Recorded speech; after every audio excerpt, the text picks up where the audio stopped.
I call to order this meeting, the Foreign Affairs Subcommittee on Europe, Eurasia, and Emerging Threats.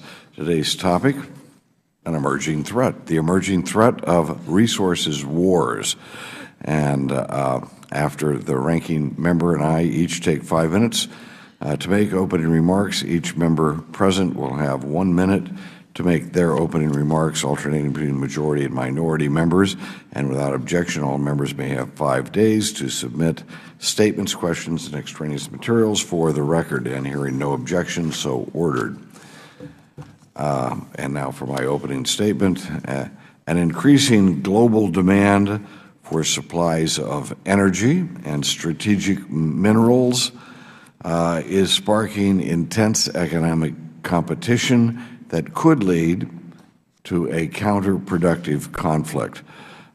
Who owns the resources, who has the right to develop them, where they will be sent and put to use, and who controls the transport routes from the fields to the final consumers are issues that must be addressed.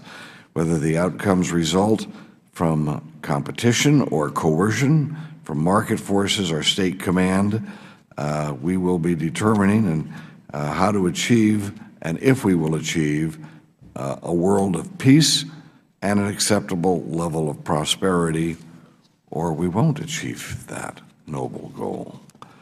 A zero-sum world where no one can obtain the means to progress without taking them from someone else is inherently a world of conflict. When new sources of supply are opened, as is the case with Central Asia, there is still fear that there is not enough to go around, and thus conflict emerges. Additional problems arise when supplies are located in areas where production could be disrupted by political upheaval, terrorism, or war. The wealth that results from resource development and the expansion of industrial production increases power just as it uplifts economies and uplifts the standards of peoples. This can feed an international rivalry on issues that go well beyond economics. We too often think of economics as being merely about business, but the distribution of industry resources and technology across the globe is the foundation for the international balance of power. And we need to pay more attention to the economic issues in our foreign policy and what will be the logical result of how we deal with those economic and those natural resource issues. The control of access to resources can be used as political leverage. As we've seen with Russia and China, they both have demonstrated that. Indeed, China is engaged in an aggressive campaign to control global energy supply chains and to protect its monopoly in rare earth elements.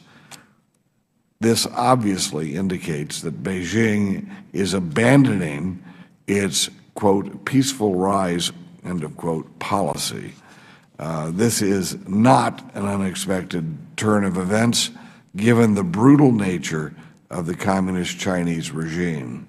This hearing will look into this, and we'll look at the economic and geopolitical tensions underlining the competition and that we see for natural resources.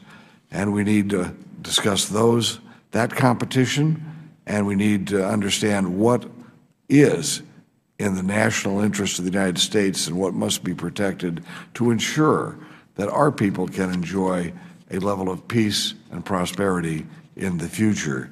I now yield 5 minutes to the ranking member, Mr. Keating. Thank you, Mr. Chair.